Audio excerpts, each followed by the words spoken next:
So we had two movies come out this week. I decided to watch Love Hurts first. Tomorrow I'm going to look at Hard Eyes.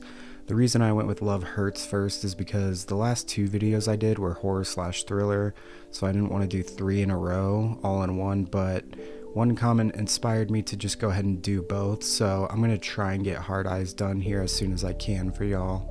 So the movie has the same producer as Violent Night, the movie Nobody, which I didn't see. So it'll be a lot like the movie Bullet Train or Deadpool 2, where the dialogue is just way over the top, but it's still pretty funny and the action sequences are also good.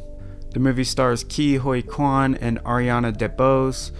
I don't know if I pronounced either of those names right, so my apologies if I didn't. Sean Austin is also in it for a little bit. That was cool. The movie is rated R, obviously because of all the violence. The movie runs at around 83 minutes, which I don't know why the movies lately have been so short. Both Flight Risk and Companion have both been under 100 minutes. This one's under 90 minutes, so we'll see how the rest of 2025 goes. And we've got a budget of $18 million. Alright, now for the trailers. You guys know me, I'm big on the trailers. There's literally only one trailer for this movie, which I was really surprised by. There's no teaser, no second trailer, just one official trailer. But I will say the official trailer does set up the story pretty good. It tells me exactly what it's about, though it's a story that's nothing really too unique. They at least did a pretty good job with the spirit of the trailer, so I appreciated that. So maybe that's why they didn't do other trailers, which I do admire. The synopsis on IMDb reads, a realtor is pulled back into the life he left behind after his former partner in crime resurfaces with an ominous message. With his crime lord brother also on his trail, he must confront his past and the history he never fully buried. So once again, not too unique. We saw the same sort of storyline with the TV show Barry. Okay, so I liked the movie. It was something I could just be relaxed and entertained by, despite some of the problems that I'll get into later. Now I want to get into the plot, so from here on out, we will be discussing spoilers. If you want a spoiler-free final verdict, skip to this time in the video. So we're introduced to Marvin Gable, who's an award-winning realtor living the life. He's excited for Valentine's Day. His character is super charming and just uplifting in general. Not nearly as cringy as I thought it would be, so that was good. Now, despite his friendly nature and bright smile, he has an ass load of skeletons in his closet. Turns out that some years back, he was involved in organized crime, being the second in command to his own brother Alvin, better known as Knuckles, who is responsible for getting Marv involved in his organization. Alongside Marv was another minion of Knuckles named Rose, who Marv is in love with. Another one of Knuckles' employees is also Rennie. Basically, Marv would do most of Knuckles' dirty work. If someone stole his money, he'd send Marv to kill them. Marv started to hate his profession and told his brother he wanted out. Meanwhile, Rose was plotting to steal $2 million from Knuckles. When she did steal all that money, Rennie took the opportunity to steal $2 million as well and convinced Knuckles that Rose stole $4 million. Now, if you steal from Knuckles, you just die basically, but despite Marv wanting out of this gig, he volunteered to capture and kill Rose himself in exchange for his freedom. Knuckles agreed and Marv went after Rose. He tied her up and took her to a quarry where he buried all of his victims, and instead of killing her, he set her free. He basically volunteered to kill her because he loved her and knew that anyone else would actually kill her, so he set her free and just lied about it. Even though he's living a new, free life for years now, there's still a lingering possibility that Knuckles will find out that Rose is actually still alive, which would put him and his new life in danger. While Marv comes into his office one day, he receives a Valentine's Day card that's clearly from Rose, and he starts to panic a little bit. Marv steps into his office, and one of Knuckles' goons, called the Raven, is waiting for him. The Raven knocks him out, ties him to a chair, spears his hand to the desk with a knife, and interrogates him about Rose's whereabouts, as Knuckles has also been receiving Valentine cards from Rose. Obviously, Marv doesn't know, but he manages to break free and incapacitates the Raven. Marv runs home to gather his bearings and take care of his hand, but two more of Knuckles' goons are waiting for him at his own house. We get a super intense fight scene where we get to see just how capable Marv is of martial arts and hand-to-hand combat, and after another knife wound to the back, Marv manages to almost escape again before he's actually captured by Rose herself. We find out that Rennie, who I mentioned earlier, replaced Marv as Knuckles' second, and he's giving the two goons orders. Now Knuckles wants Rose alive, but Rennie knows that Rose is a loose end for himself because he stole the $2 million, so he wants her dead. Rose takes Marv to her place of work. He confronts her about why she came out of hiding, and she basically just says that her perceived end was just humiliating for her, and she'd rather risk dying to save her dignity than to keep all the money she stole and just start a new life like Marv did. Now, I got slightly confused for a second at this point. It's not completely clear why Rose wanted to bring Marv along in stopping Knuckles. I know she wanted to keep him safe because she knew Knuckles' goons would target Marv to get information from him, and also that two bodies are just better than one. But at the same time, she also leaves him after interrogating one of Knuckles' accountants, and then again she hopes that Marv will follow her, so it's just kind of like a mess there. Admittedly, I must have probably missed something though. Anyways, Marv ends up deciding not to follow her because he actually likes his new life and doesn't want to mess it up.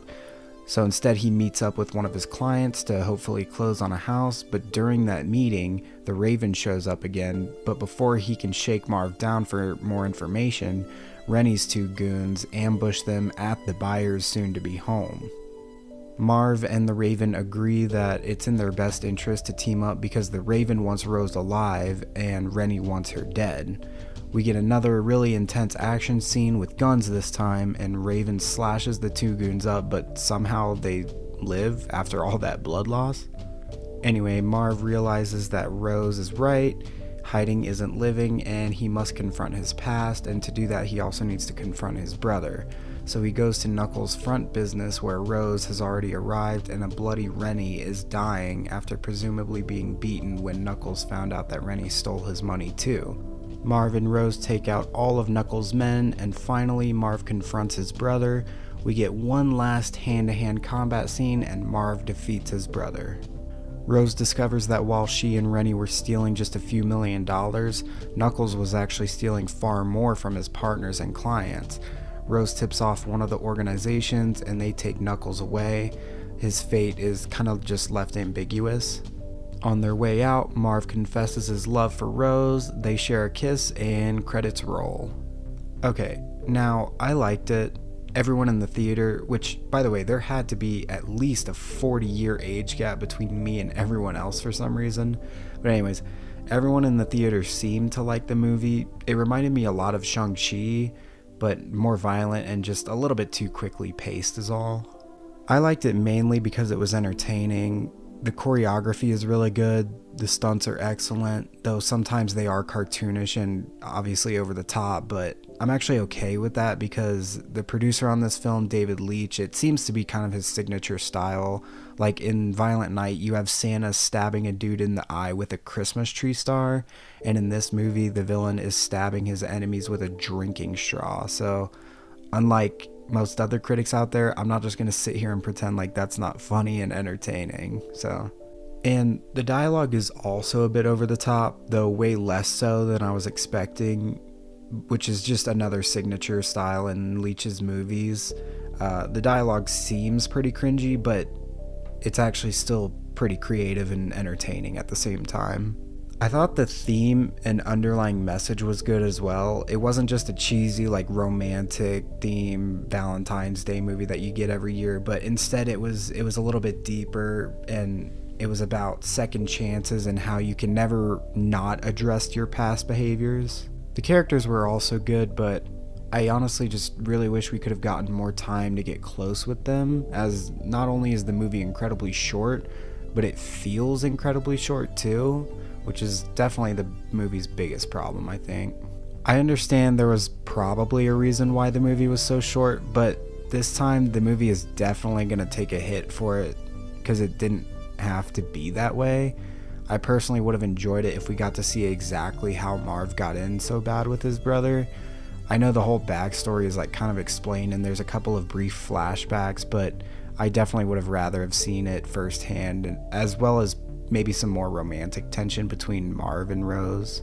Now, the story wasn't terrible, but again, it really wasn't unique. The only unique thing about it was that it made me really want to drink boba tea really bad. Luckily, there weren't really any politics in the movie. I know some people think that healing crystals are political, because in the movie, Rose gave Marv an amethyst crystal, which is supposedly a crystal that prevents nightmares, but that doesn't really matter to me. I will say, to the movie's credit though, there was like 3 points in the movie where I thought they were going to make Rose like into this badass like Mary Sue type of character, but luckily they didn't. At the same time, they also didn't make her like this little helpless woman either, so I was just really impressed by the balance between the two. On one hand, she's good at like hand-to-hand combat and stuff, but on the other hand, it's not like she's beating up like 5 dudes at once all by herself. That would have just been ridiculous, even for a David Leitch movie. But anyways, that was the movie Love Hurts. For my final verdict, I will be ruling in favor of this film with 64%. Now, similar to last video, it would have been higher, but to be honest, there was so much to this story that was definitely missing.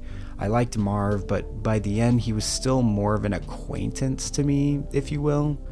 As far as should you go see it in theater, should you wait for it to be rented, or should you watch it on streaming, or just not watch it at all, I would suggest that it's worth renting, because I don't think it's unique enough to buy tickets and then drive all the way to see it for only 83 minutes, but at the same time, it's a good, occasional, entertaining watch for couples on Valentine's Day. Anyways, that'll be the end of this review. I'm going to try and review Hard Eyes next. I'll get that review out as soon as possible, and also be on the lookout for my Captain America Brave New World review next week. You definitely don't want to miss that one. That one's going to be a big one. But if you like this review and want to see more, hit the like and subscribe button. But that's all for this case. Court's adjourned. Sorry, I just want to hang back a couple of minutes and briefly address some criticism on the last video, because a few people had some opinions that I thought could be an opportunity to let everyone in on my grading process a little bit for these movies. A couple comments criticized my view on why there shouldn't be a gay couple in the movie.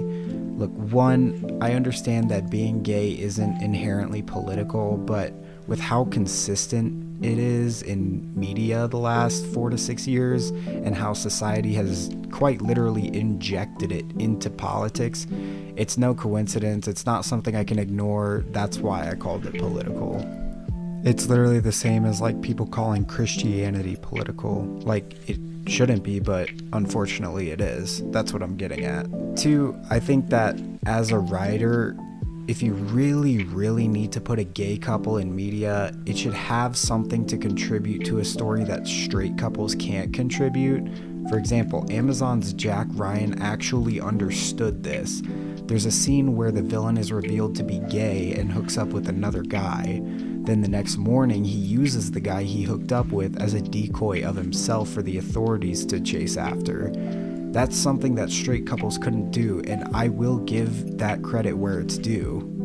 And number 3, 5.5% of the US population is LGBT, so statistically speaking, I should only see LGBT characters 5.5% of the time, meaning 1 in every 18 characters.